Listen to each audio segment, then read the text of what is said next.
बताऊंगा with example के। आज आप एक स्ट्रक्चर से और 1 लाख सेंटेंस बनाएंगे। किस तरीके से बनाएंगे वो मैं आपको दिखाऊंगा। ठीक है। देखिए, जैसे एक शब्द होता है समवन। समवन, ये हमारा एक शब्द हो गया समवन। इसका जो मीन्स होता है बेटा, मतलब होता है, वो मतलब होता है कोई। क्या होता है? कोई। इसका मतलब होता है कोई। जैसे आप बोलते हो ना, कोई आ रहा है, कोई खा रहा है, कोई सो रहा है, कोई जाग रहा है, कोई भाग गया, कोई दौड़ रहा है, कोई काम कर रहा है, कोई खाना बना रहा है। आप एक स्ट्रक्चर से और 1 लाख सेंटेंस आज ही बोलेंगे। किस तरीके से बोलेंगे वो मैं आपको बताऊंगा। ठीक है। इस क्लास में आप मेरे साथ बिल्कुल शुरू से और एंड तक जुड़े रहिए। मैं आज आपको आपकी जड़ मजबूत कर दूंगा, है ना। आज आप बिल्कुल रूट पर काम करेंगे। और जिस पेड़ का रूट कंप्लीट होता है, रूट स्ट्रांग होता है, समझ लो वो पेड़ स्ट्रांग हो गया फिर। ठीक है। और यदि आपका रूट ही कमजोर है तो फिर आपका इंग्लिश कहाँ से स्ट्रांग होगा, है ना। तो आपका इंग्लिश भी वीक वीक हो जाएगा। ठीक है। तो आइए बताते हैं। जैसे हमने यहाँ पर संबंध लिखा, इसका मतलब होता है कोई। ठीक है। अब जैसे मान लो आप कहते हो ना कि कोई आ रहा है, कि कोई जा रहा है, कोई खाना खा रहा है ना। जैसे आपने बच्चे नाउन पढ़ा होगा, नाउन। नाउन क्या होता है? नाउन होता है, मैं आज आपको हिंदी माध्यम से बता रहा हूँ। नाउन क्या होता है? सिंपल बेसिक फंडा होता है जो मैं आपको बता रहा हूँ। नाउन का नाउन का बेसिक फंडा ये होता है कि नाउन कहता क्या है? नाउन कहता है कि वह दुनिया का वह शब्द जिसे आप देख सकते हो, जिसे आप देख सकते हो, जिसे आप छू सकते हो, जिसे आप महसूस कर सकते हो। कोई जगह हो, कोई व्यक्ति हो, ठीक है, कोई वस्तु हो, उस सब को हम नाउन बोलते हैं। उस सब को हम क्या कहते हैं? नाउन। लेकिन अब यहां पर देखेंगे, ये आपका हो गया नाउन और यही होता है प्रोनाउन। ठीक है। ये आपका हो गया प्रोनाउन और यहां पर हो गया नाउन। नाउन में यही फर्क होता है कि दुनिया का कोई भी शब्द जो आप देख सकते हैं, महसूस कर सकते हैं, चाहे वस्तु हो, व्यक्ति हो, ठीक है, कोई जगह हो, जिसे आप देख सकते हैं, महसूस कर सकते हैं, वो सब नाउन केस में आता है। ठीक है। प्रोनाउन क्या होता है? प्रोनाउन होता है कि वह शब्द, है ना, प्रोनाउन का यानी वह शब्द जिसे आप देख नहीं सकते, जिसे आप छू नहीं सकते, ओनली महसूस कर सकते हैं। क्या कर सकते हैं? महसूस। उसे हम कहते हैं प्रोनाउन। क्या बोलते हैं? प्रोनाउन। ठीक है। अब देखेंगे कि इंग्लिश सीखने के लिए हमें क्या चाहिए। ठीक है। इंग्लिश सीखने के लिए हमें क्या चाहिए? तो जैसे हमने यहां पर लिखा इंग्लिश, इंग्लिश, और एक यहीं पर होती है आपकी हिंदी। ठीक। आज मैं दोनों तरीके से आपको बता रहा हूं और खासकर हिंदी मीडियम वालों को हिंदी मीडियम से समझा रहा हूं। बेटा डरने की कोई बात नहीं है। आज आपका जड़ बिल्कुल मजबूत कर दूंगा और आप 1,000 सेंटेंस बोलेंगे आज अपने घर बैठे ही। और अपने रिलेशन में बिल्कुल करेंगे फेस टू फेस इंग्लिश में बात। तो कैसे करेंगे? इस क्लास में आपको दी एंड तक रहना है, जब भी आप सीख पाएंगे इंग्लिश बोलना। ठीक है। यहाँ पर इंग्लिश होती है और यही होती है हिंदी। हिंदी मीडियम का जो स्ट्रक्चर होता है, जो हिंदी का स्ट्रक्चर होता है, वो क्या होता है? Subject plus object plus verb. और इंग्लिश का जो स्ट्रक्चर होता है वो क्या होता है? Subject plus verb plus object. ये आपका होता है। इंग्लिश में subject plus verb plus object, ये आपका बेसिक स्ट्रक्चर होता है। इसी स्ट्रक्चर से हम हजारों सेंटेंस बनाते हैं, है ना। ये एक आपका जैसे बैकबोन होती है ना हमारी, बैकबोन। अगर बैकबोन अगर हमारी सीधी नहीं होगी तो हम सीधे चल नहीं पाएंगे। टेढ़े मेढ़े भागोगे आप, भागेंगे कि नहीं? कमेंट बॉक्स में आप लोग मुझे जरूर बताना, है ना। उसी तरीके से ये आपकी बैकबोन होती है। अगर ये बैकबोन आपकी स्ट्रांग है कंफर्टेबल है, अच्छी है, ठीक है, स्वस्थ है, तो आप इंग्लिश बहुत ही अच्छी तरीका से बोल भी सकते हैं और लिख भी सकते हैं, और डेली यूज में सेंटेंसेज आप स्पोकन में भी यूज कर सकते हैं। ठीक। हिंदी मीडियम का बच्चा जो स्ट्रक्चर होता है वो सब्जेक्ट ऑब्जेक्ट वर्ब होता है ना, सब्जेक्ट ऑब्जेक्ट वर्ब। अब देखेंगे कि इंग्लिश के लिए हमें क्या चाहिए, इंग्लिश किस रूट पे काम करती है ना, इंग्लिश किस बेस पे काम कर रहा है, इंग्लिश का रूट क्या होता है, सही रूट क्या होता है, उस बेस पे हमें देखना है कि इंग्लिश हम कैसे बोल पाएंगे। अक्सर बच्चों का ये कहना होता है कि सर हमसे इंग्लिश नहीं आती। अरे भाई, इंग्लिश कोई हवा थोड़ी नहीं है जो आपसे नहीं आएगी, वो बेसिक सी है ना। लेकिन इसे सीखने का प्रयास करेंगे, अगर हम सीखेंगे, कंटिन्यू मेहनत करेंगे, आप मेरे क्लास में कंटिन्यू आएंगे, देखेंगे क्लास, तो आप, मैं गारंटी के साथ कहता हूँ 30 दिन में आप इंग्लिश पढ़ना बोलना लिखना सब आ जाएगा आपसे। ठीक। अब देखेंगे इंग्लिश के लिए हमें क्या चाहिए। देखिए बेटा, सबसे पहले इंग्लिश सीखने के लिए हमें जरूरत होती है नाउन की। किसकी होती है? नाउन। ये बेसिक बात होती है, इंग्लिश सीखने के लिए हमें किसकी जरूरत होती है? नाउन की, है ना। अगर आपका नाउन है तो इंग्लिश है, इंग्लिश है तो नाउन है। आगे इसी में एक भाग हमारा होता है प्रोनाउन। क्या होता है? प्रोनाउन। ठीक। अब अब यहां तक आपकी बात आ गई नाउन और प्रोनाउन पर, नाउन और प्रोनाउन पर। अब देखेंगे कि जब हम इंग्लिश बोलते हैं, यही हमारे सब्जेक्ट का काम करते हैं। किसका काम करते हैं? सब्जेक्ट। यही दोनों चीजें सब्जेक्ट का काम करती हैं। जिसको आप देख सकते हो वो नाउन हो गया, देख सकते हो, छू सकते हो, महसूस कर सकते हो, वो आपका नाउन हो गया। और जिसे आप नहीं देख सकते, जिसे आप छू नहीं सकते, उसे ओनली क्या कर सकते हैं? महसूस। वो आपका हो गया प्रोनाउन। ठीक। और यही दोनों आपका सब्जेक्ट का काम करते हैं। ठीक है। पूरी इंग्लिश में अगर आप देखेंगे, पूरी इंग्लिश में आप अगर देखेंगे तो इसके अलावा कोई दूसरा वर्ड है ही नहीं। जैसे यहां पर देखो, मैंने अभी लिखा सब्जेक्ट में आई, बी, यू, दे, ही, सी और इट। इनके अलावा पूरी इंग्लिश में कोई वर्ड है ही नहीं। बेटा, आप इंग्लिश की शुरुआत करते हो ना, बस इनको एक बार याद कर लो। आई माने मैं, बी माने हम, यू माने तुम, दे माने वे, ही माने वह, सी माने वह, इट माने यह। अगर आपने इनको याद कर दिया तो समझ लो आपकी 10% इंग्लिश ठीक हो गई, 10% इंग्लिश आपकी सही हो गई, अगर आपने इनको याद कर लिया। इसके अलावा बेटा क्या होता है, इसके अलावा भी मैं आपसे बात करूंगा।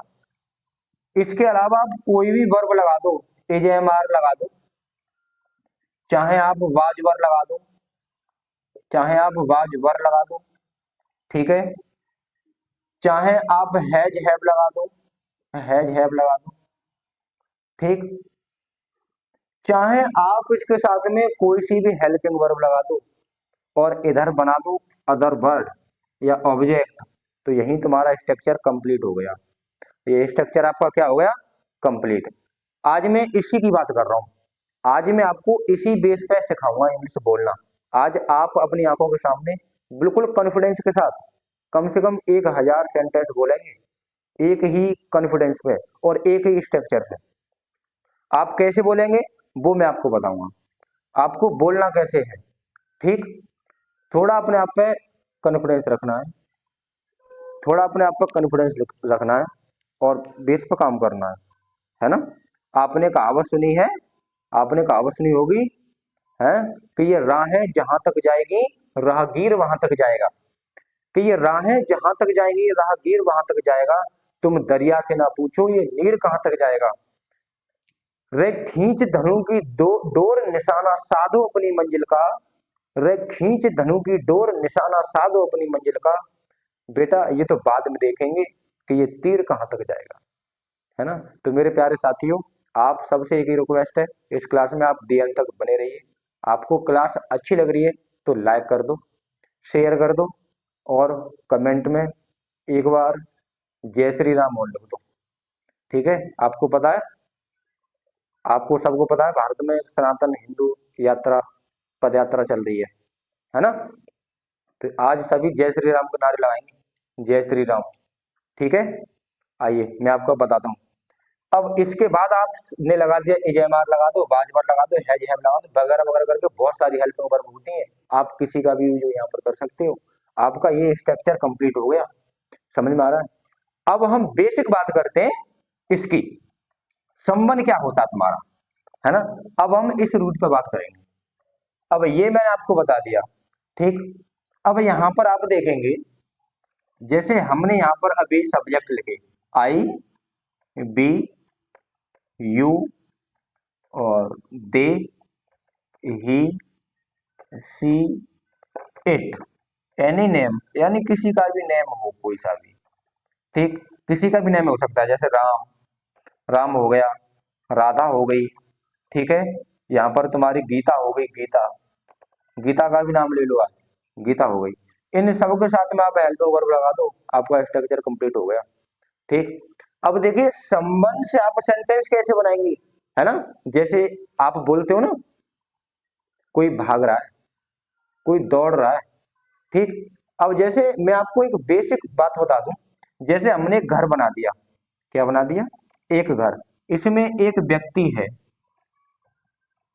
एक व्यक्ति है, यहां पर घर का दरवाजा हो गया, यहां पर क्या हो गया, घर का दरवाजा। अब यहां पर एक व्यक्ति खड़ा है, एक व्यक्ति खड़ा है। अब आपने देखा है ना, जब कोई व्यक्ति घर के बाहर खड़ा होता है तो वो दरवाजे में नॉक करता है, नॉक, उसे खटखटाता है, जिसे खटखटाना कहते हैं, खटखटाता है कि नहीं। लेकिन एक्चुअल में हमें ये पता नहीं होता है कि वो है कौन, है ना। अब हम इसमें अंदर से बैठे बैठे क्या बोलेंगे, बाहर कोई है, बाहर कोई है, बोलते हो ना, बाहर कोई है, लेकिन आपको ये नहीं पता कि बाहर है कौन। क्या आपने बाहर वाला व्यक्ति देखा है, वो कौन है, क्या आपने उसको छू लिया, वो कौन है, नहीं ना। आपने ओनली महसूस कर लिया कि बाहर कोई व्यक्ति है ना, आपने महसूस किया कि कोई बाहर है। इसका जो बेसिक स्ट्रक्चर होता है वो क्या होता है, बेसिक स्ट्रक्चर होता है बेटा, यहां पर आप लगा दो संबंध, सब्जेक्ट के रूप में ये काम करेगा तुम्हारा संबंध, ठीक है। इसके बाद लगा दो हेल्पिंग वर्ब इज, इसके बाद लगा दो वर्ब की फर्स्ट फॉर्म में लगा दो आप आईएनजी, आईएनजी, वर्ब की फर्स्ट फॉर्म में आप जोड़ दो आईएनजी, और यहां पर लगा दो आप ऑब्जेक्ट, क्या लगाएंगे, ऑब्जेक्ट। ये आपका स्ट्रक्चर कंप्लीट हो गया, ये स्ट्रक्चर आपका कंप्लीट हो गया। इसी स्ट्रक्चर से आप 1000 सेंटेंस बोलेंगे, ठीक है। अब आइए प्रैक्टिस करते हैं कैसे बोलना है। जैसे अभी हमने लिखा, कोई कोई दौड़ रहा है, कोई दौड़ रहा है, कोई दौड़ रहा है, ये मैंने एग्जाम्पल में लिख दिया, ठीक है। मैं आपको समझाता हूं कैसे करना है। जैसे मैंने लिख दिया कोई दौड़ रहा है, ये एग्जाम्पल है, ये क्या है, एग्जाम्पल। अब देखिए कोई दौड़ रहा है, क्या आपने देखा कौन दौड़ रहा है, क्या आपने उसे छू लिया, नहीं छुआ ना, देखा भी नहीं, आपने ओनली महसूस किया है, दौड़ने की आवाज आई, पैर मूवमेंट किए, आवाज आई, आपने अंदाजा लगा लिया तो कोई दौड़ रहा है ना। ऐसे वाक्यों को हम संबंध से स्टार्ट करते हैं, ये सब्जेक्ट के रूप में काम करेगा संबंध तुम्हारा, ठीक है। तो सबसे पहले स्ट्रक्चर क्या देखा है, स्ट्रक्चर है संबंध प्लस इज लगा दो, प्लस वर्ब की फर्स्ट फॉर्म में आईएनजी लगा दो, प्लस वर्ब की फर्स्ट फॉर्म में क्या लगा दो, आईएनजी, ठीक है। प्लस वर्ब की फर्स्ट फॉर्म में आईएनजी लगा दो, बाद में लगा दो ऑब्जेक्ट, आपका स्ट्रक्चर कंप्लीट हो गया, ठीक। अब देखिए मैं आपको एग्जांपल बताता हूं। जैसे हमने लिखा कोई दौड़ रहा है, तो सबसे पहले हम लगाएंगे संबंध, क्या लगाएंगे, संबंध। अब हमने संबंध यहाँ पर लगा दिया, ठीक है। अब इसके साथ हम इज का प्रयोग करेंगे, ठीक, हमने इज लगा दिया यहाँ पर, इसके साथ आप इज का, यानी ये सिंगुलर होता है और इसके साथ वर्ब भी क्या लगेगी, सिंगुलर, समझ में आ गया। इसके साथ वर्ब आपको सिंगुलर ही लगानी है, अगर ये देखो सिंगुलर होता है तो वर्ब इसके साथ सिंगुलर ही आएगी, इसमें आपको कंफ्यूज होने वाली कोई भी बात नहीं है। ठीक, इसके साथ में बेटा मैंने इज का प्रयोग कर दिया, इज लगा दिया। आगे क्या बोला है कि वर्ब की फर्स्ट फॉर्म में आईएनजी जोड़ दो आप। तो यहाँ पर जो फर्स्ट फॉर्म हमारी हो जाएगी वो क्या हो जाएगी, रन। और रन में हम क्या जोड़ेंगे, आईएनजी। तो क्या हो जाएगा मेरा मुन्ना, रनिंग। क्या हो जाएगा, रनिंग। वेरी गुड, क्या होगा, running. Someone is running, someone is running. ठीक है, समवन इज रनिंग, ये कंप्लीट हो गया, ये सही हो गया, है ना। अब आपके लिए मैं दे रहा हूं, कोई कोई आ रहा है, कोई आ रहा है। अब यहां पर मैंने लिखा कोई आ रहा है। अब आपको नहीं पता कौन आ रहा है, लेकिन आपको ये पता है, आपने मैसेज कर लिया कि कोई आ रहा है। तो कैसे बनाएंगे, someone, someone is coming, someone is coming. ठीक, ये आपका हो गया। नेक्स्ट मैंने लिखा कोई जा रहा है, कोई जा रहा है। ठीक है, तो कैसे बनाएंगे, someone, someone is going, someone is going. आज से अब आपकी समझ में आ गया ना। अब आप 1000 सेंटेंस बोलिए, अब आप बोलो, अब आप बोलो, बोलेंगे नहीं, कैसे बोलेंगे, कैसे बोलेंगे साथी, कोई खा रहा है, समवन इज ईटिंग, कोई सो रहा है, समवन इज स्लीपिंग, कोई पढ़ रहा है, समवन इज रीडिंग, कोई पढ़ा रहा है, समवन इज टीचिंग, कोई खेल रहा है, समवन इज प्लेइंग, है ना। इस तरीके से आप हजारों सेंटेंस प्रैक्टिस कर सकते हैं। ठीक है, एक सेंटेंस मैं आपको दे रहा हूं, आप लोग कमेंट बॉक्स में मुझे बताना सर जी इसका सही आंसर क्या हो। ठीक, होमवर्क मैं आप सबके लिए लिख रहा हूं, ये होमवर्क है आज के लिए, आज के लिए ये होमवर्क है, और होमवर्क में सबको मैं दे रहा हूं। ठीक है, उसमें आपको लिखना है, लिखो, कोई कोई तुम्हें सिखा रहा है, सिखा रहा है, कोई तुम्हें सिखा रहा है, कोई तुम्हें सिखा रहा है। साथ ही ये होमवर्क में है, आप लोग मुझे प्लीज कमेंट बॉक्स में इसका आंसर देना कि इसका आंसर क्या होगा। ठीक, आई होप, मुझे आशा है कि ये छोटी सी क्लास और आपको समझ में आई होगी। तो साथ ही आपसे एक ही रिक्वेस्ट है, चैनल को नए आए हो सब्सक्राइब कर दो, और लाइक कर दो, शेयर कर दो।